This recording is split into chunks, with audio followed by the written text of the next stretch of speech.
Everyone who covered this week's Fed Minutes reported the same headline.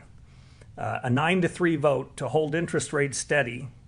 3 officials pushing for a hike. That is the part. Every outlet led with. A few paragraphs later, sitting quietly further down in the same document, was something structurally bigger. A proposal from the Fed chair to reduce the number of scheduled policy meetings each year from 8 down to 6. Gold and silver jumped roughly 4% combined on the full picture once markets absorbed both pieces together. I want to walk you through why cutting the number of meetings sounds like a minor administrative detail and is actually a real structural shift in how much information the market gets, how often, and why that shift alone helps explain a real chunk of this week's sharp move. Here is the twist, and I am giving it to you immediately instead of making you wait. Fewer scheduled meetings does not mean less power concentrated in the Fed's decisions. It means the opposite. Each individual meeting, when there are only 6 instead of 8, has to account for a longer stretch of accumulated economic data since the last one, which means each decision point carries more weight, more potential for a larger single adjustment, and more uncertainty, sitting in the gaps between meetings when no official recalibration is scheduled to happen at all. You are not getting a calmer, simpler Fed. You are getting a Fed that speaks less often, and when it does speak, has more riding on each individual appearance. Before I go further, I want to know who is with me right now. Tell me in the comments where in the world you are watching from. And tell me honestly whether you had heard about this specific proposal or whether every source you follow only reported the headline vote count. I read these, and I promise you the pattern in the comments under a video like this always reveals how much genuinely significant detail gets buried underneath whichever single number a headline chooses to lead with. Let me walk through why this matters mechanically, because the math here is simple once you see it laid out. Under the current schedule, 8 meetings a year means a new opportunity to adjust policy roughly every 6 weeks, giving the Fed frequent chances to nudge its stance gradually as fresh data arrives, and giving markets a predictable, closely spaced rhythm of official checkpoints to anchor expectations around. Cutting that down to 6 meetings stretches the gap between each decision point to somewhere around 8 or 9 weeks. That does not sound dramatic on its own, but combine it with something I walked you through in my last video. This same Fed chair's preference for reducing forward guidance between meetings, and you get a genuinely different environment. Longer gaps between official checkpoints combined with less explicit signaling about what happens at the next one. Markets left to fill in that much silence for that much longer tend to do exactly what you saw happen this week.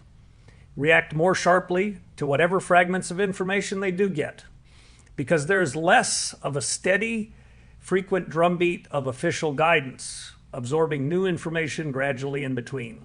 If you are finding this useful already, take a moment to like this video and subscribe, because the next part explains how this structural change compares to what other major central banks around the world already do. And it puts this proposal in a context almost no coverage of this story has offered. Here is that context. The Fed reducing its meeting count to 6 would actually bring it closer in line with some other major central banks, several of which have historically operated on a less frequent meeting schedule than the Fed's traditional 8 per year rhythm. In that narrow sense, this is not some unprecedented invention. It is closer to an alignment with an approach other institutions have used for years. But the Fed's own market-moving influence and the depth and breadth of the US dollar-denominated financial system that reacts to its every signal is genuinely larger than any single other central bank on Earth, which means the same structural change that works reasonably smoothly elsewhere could produce meaningfully larger ripple effects when applied to an institution this systemically central to global markets. Let me make this real with 2 people, because none of this matters until you see how it lands in an actual life. Neither is real, but both are the kind of person you might recognize.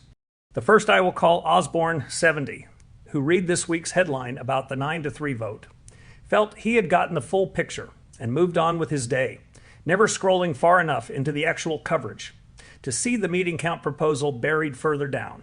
He has no framework for understanding why gold and silver moved as sharply as they did this week, because the headline he actually read only explained part of the story. The second person I will call Marguerite 68, and she has developed the habit of reading past the first paragraph of any major Fed-related report, specifically because she has learned that the most structurally significant detail is not always the one editors choose to lead with. When she read the full minutes, she caught the meeting count proposal immediately. And she understood right away why the combined news, a real internal split, plus a genuine structural change to how often the Fed even communicates, produced a bigger market reaction than the vote count alone would have caused on its own. The difference between them was never how much either one had invested. It was that one of them stopped reading at the headline, and one of them kept going far enough to find the detail that actually explained the size of this week's move. Now, why do so many careful, engaged people end up like Osborne, stopping at the first reported detail rather than reading further into a story this significant? There is a simple reason. Headlines are, by design, built to convey the single most quotable fact in the smallest possible space. And a vote count 9-3 is exactly that kind of clean, quotable number. A structural proposal about the frequency of future meetings is genuinely more important in some respects, but it does not compress into a single punchy number the same way. So it consistently gets buried further down in coverage, read by a much smaller share of people than the headline vote count itself. Now, let me be careful and honest with you, because I will not insult you with fear. And this exact subject draws people who want to frighten or excite you into a rushed decision. This proposal is exactly that right now. A proposal, not a finalized change, and it remains entirely possible it gets modified, delayed, or ultimately dropped as internal discussion continues.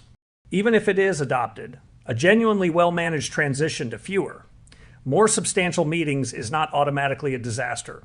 And some observers reasonably argue it could produce more thoughtful, less reactive policymaking over time, rather than more volatility.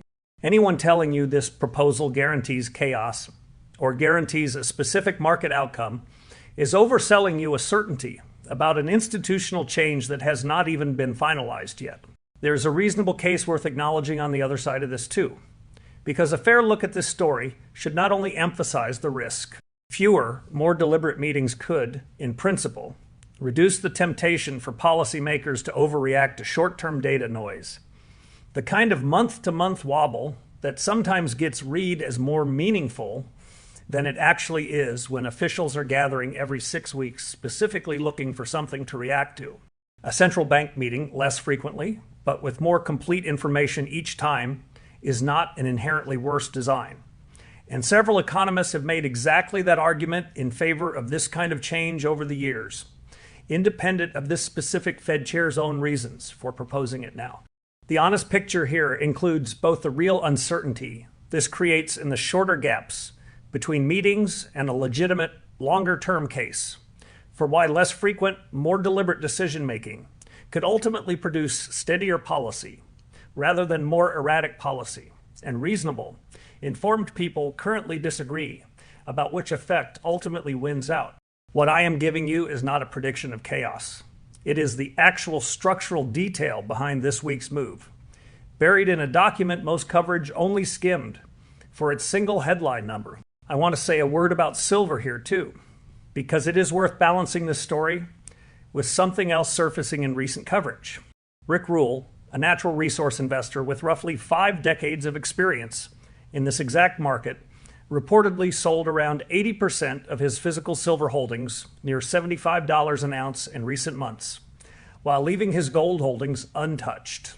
That is a meaningful, specific signal from someone with genuine long-term credibility in this space, drawing a real distinction between the two metals, rather than treating them as identical.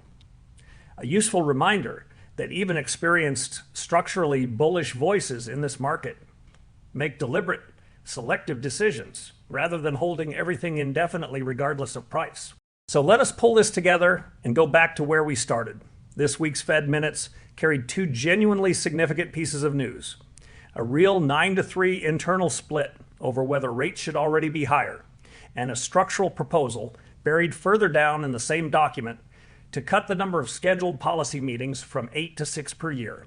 Combined with this Fed chair's existing preference for reduced forward guidance, that proposal means longer gaps between official checkpoints and less signaling in between them.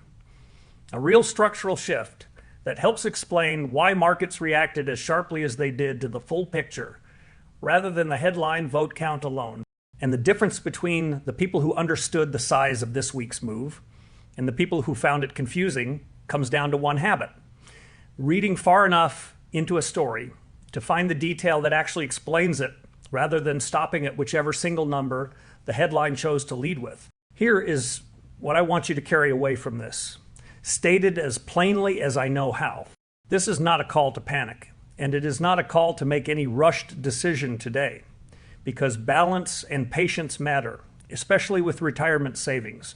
It is a call to read past the headline on stories this structurally significant, and to understand that a genuine change in how often the Fed communicates is worth tracking closely as this proposal develops, regardless of which direction it ultimately resolves.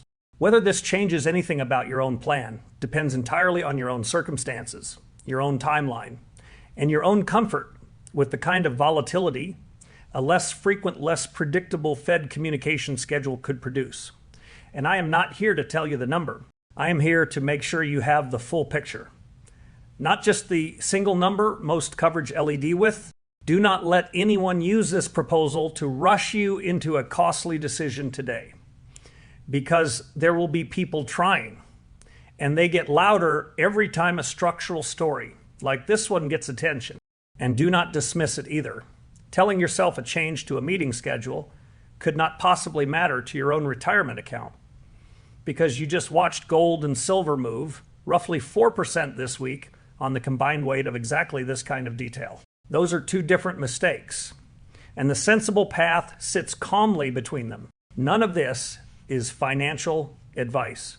Every figure I have referenced, the vote count, the meeting reduction proposal, the price moves, the details of Rick Rule's reported silver sale, comes directly from the Fed's own published minutes and public reporting on this exact story, so you can verify every word of it yourself rather than take mine. I opened by telling you that a detail buried a few paragraphs into this week's Fed minutes mattered more than the headline vote everyone reported.